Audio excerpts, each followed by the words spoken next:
Hi friends, welcome to അഗ്ലീസ് channel. ഇന്ന് ഞാൻ കാനൂൽ അമ്പലത്തിൽ പോവാണ്.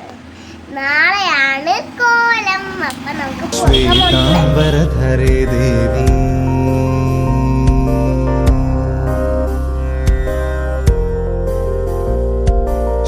ശ്വേതാംബരധരേ ദേവി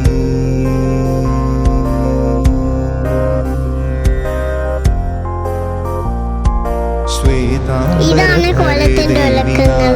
അലങ്കാരഭൂഷിതേ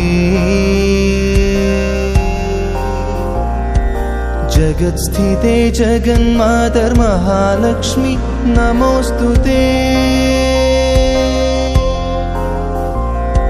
ശ്വേതാംബരധരേ ദേവി നാനാലങ്കാരഭൂഷിതേ ജഗത്സ്ഥിതേ ജഗന്മാതർ മഹാലക്ഷ്മി നമോസ്തുതേ.